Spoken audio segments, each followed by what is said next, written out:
Welcome back to Most Amazing Top 10. My name is Danny Burke, and yes guys, you read the title above me correctly. We didn't make a mistake here. This is the top 10 iPhone 8 rumours. But Danny, I hear you say, Apple have only just reached number 7, so how can there be rumours for the number 8 already? Well, my dear viewer, a year is a long time in business. Companies like Apple, they work on new products for months or even years in advance, and there are already a whole bunch of rumours flying around about the iPhone 8. Apparently it's going to be a huge redesign compared to the 7, so let's take a leap into the future right now and get into our number 10. The iPhone 8 will have OLED displays. Now OLED stands for Organic Light Emitting Diodes and is a flat, light emitting technology. Because it makes its own light, it doesn't need a backlight like previous iPhones, and so can be ultra thin, about 1mm in thickness. Companies like LG have already shown off this technology's capabilities and how flexible it really is. Now there are rumours that Apple's manufacturers are tooling their factories to build the new OLED screens for the iPhone 8. Next up at number 9, the iPhone 8 may just be called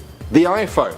No 8. Some people are saying that Apple will stop labeling their iPhones with what number they are in the series. Now it sounds crazy to a lot of Apple users, but they did something very similar with the iPad 3. To avoid confusion, they marketed it as the new iPad. Simple as that. Now, as the iPhone series approaches double digits, some people are wondering if the iPhone 8 will simply be called the iPhone. But for this video, I'm still going to call it the iPhone 8. And at number 8, we have wireless charging. Everyone thought it would come with the iPhone 7 a while back, but as the months went by, it seemed like less and less of a reality. There are rumours this time though that Apple has been hiring engineers who are experts in wireless charging. They've also been looking for a supplier for wireless charging chips. Some people think they might release all of this as an add-on for existing iPhones to get wireless charging, but even if that's the case, there's a good chance it will come as totally standard with the iPhone 8. Number 7 now, the iPhone 8 is expected to have the A11 processor chip.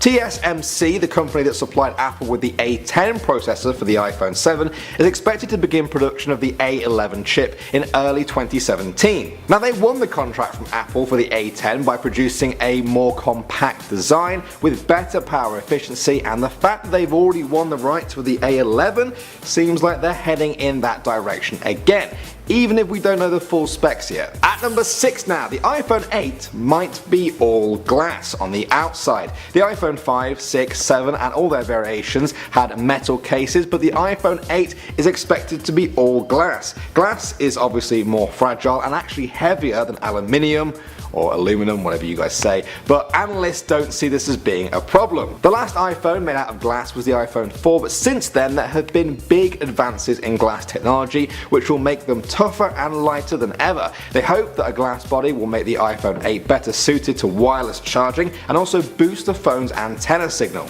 Coming in at number 5, so guys, when it came to the iPhone 7, a lot of people were surprised to see the home button had become less of a button really and more of a touchpad thing that acted like a button. But with the iPhone 8 there's a very strong rumour going around that there will simply be nothing at all there. The whole front of the iPhone is expected to be just one big screen that curves all the way around the edges, and there will instead be a built-in virtual button. If anyone is watching this video from the distant future, I'm gonna sound really out of touch saying virtual button. Moving on to number 4, it might have iris scanning technology. A number of sources have said that the iPhone 8 might have the technology to scan the iris of your eye. This would have major implications when it comes to security. Iris scanning is stronger than a password and even stronger than a fingerprint, which can become damaged over time. This means that nobody is going to get into your phone except you, and that your phone might even be able to instantly identify whoever is trying to break into it by scanning their irises. This is the future, mate.